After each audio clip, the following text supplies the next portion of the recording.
The sky over France burned before the sun even rose.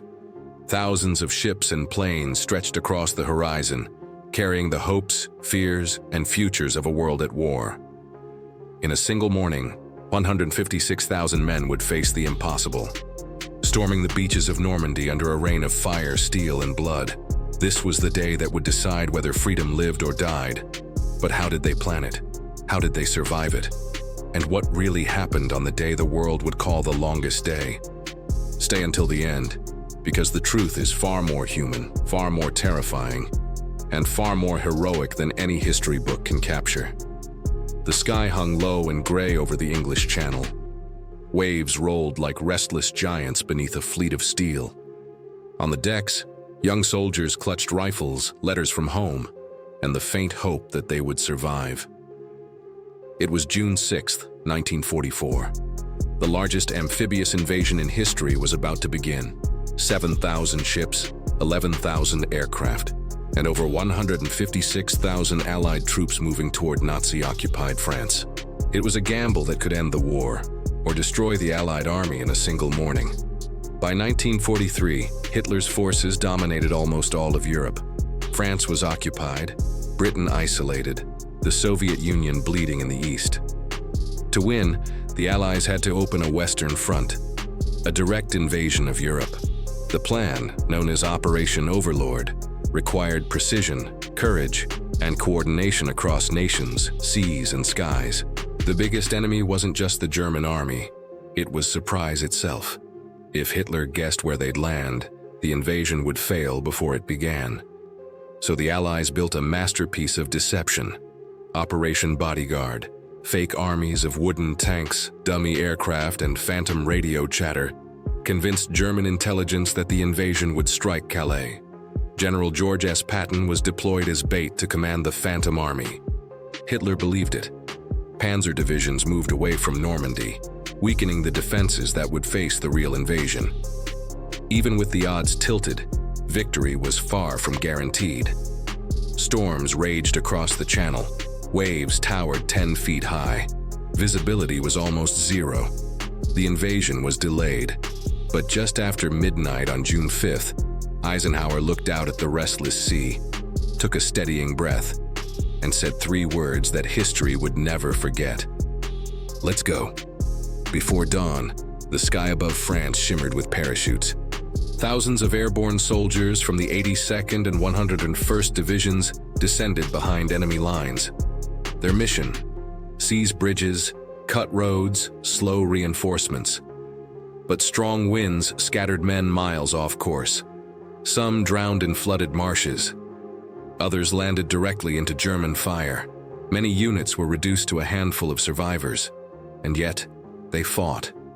Small clusters of paratroopers ambushed patrols, cut power lines, and secured towns. At Sainte-Mère-Église, American paratroopers liberated the first French town, while one man, John Steele, hung helpless from a church steeple, pretending to be dead as battle raged beneath him. Hours later, the sea itself began to move. The horizon filled with gray shapes: destroyers, troop ships, landing craft. Engines thundered. Pilots checked watches. Soldiers gripped helmets and letters from home. Across the Channel, one whispered thought ran through every mind. This is it. The invasion zone stretched 50 miles along the Normandy coast. Each beach had a code name: Utah, Omaha, Gold, Juno, Sword. At Utah, strong currents carried American troops 2 kilometers south of their target, a mistake that paradoxically saved hundreds of lives. Resistance was lighter than expected. Soldiers advanced quickly, but at Omaha, chaos reigned. German bunkers carved into cliffs rained machine gun fire on the first waves. Landing craft sank under fire. Soldiers dropped instantly. Engineers clearing mines were shredded. The tide dragged bodies back into the sea. Officers were dead.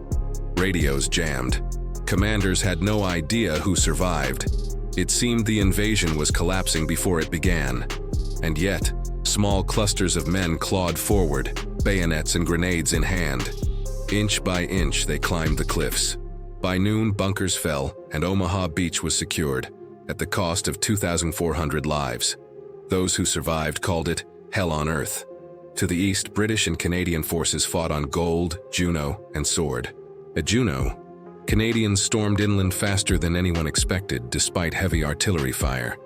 By nightfall, the Allies had carved a fragile foothold in France, the beginning of liberation. Beyond the beaches, Normandy's hedgerows awaited.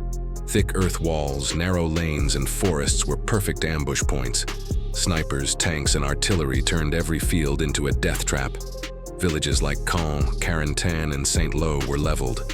For weeks, Allied troops fought yard by yard, losing thousands for every few hundred meters gained.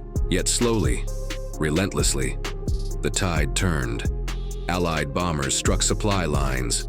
Resistance fighters sabotaged railways and bridges under cover of night. By June 26th, Cherbourg fell. By July, Americans had broken through hedgerows. By August, German forces were trapped near Falaise and the road to Paris lay open. All of it began on that first terrifying morning, the longest day. D-Day was more than strategy. It was survival. Most soldiers were barely 20 years old. Some had never seen the ocean. Letters later found revealed shaking hands, whispered prayers, and silent courage. "If I don't come back, tell my mother I did my best." Doctors worked in lantern-lit tents, improvising with seawater as plasma. Priests offered last rites over the roar of explosions. Smoke, fuel, and blood hung over the beaches for days. By nightfall, 4,400 Allied troops were dead and thousands more wounded. Yet the line held. Eisenhower had drafted 2 speeches, one for victory, one for failure. The latter, "Our landings have failed and I have withdrawn the troops," would never be read. The victory at Normandy cracked Hitler's fortress. From that tenuous beachhead, Allied armies surged into France, linking with Free French forces. By late August, Paris was liberated. Within a year, Germany surrendered. D-Day didn't end the war instantly, but it began the final countdown. It proved tyranny could be confronted, fear could be overcome, and unity could prevail. Every inch gained that day came from men carrying 80-pound packs through surf, barbed wire, and gunfire. Men who fought not for glory, but for hope.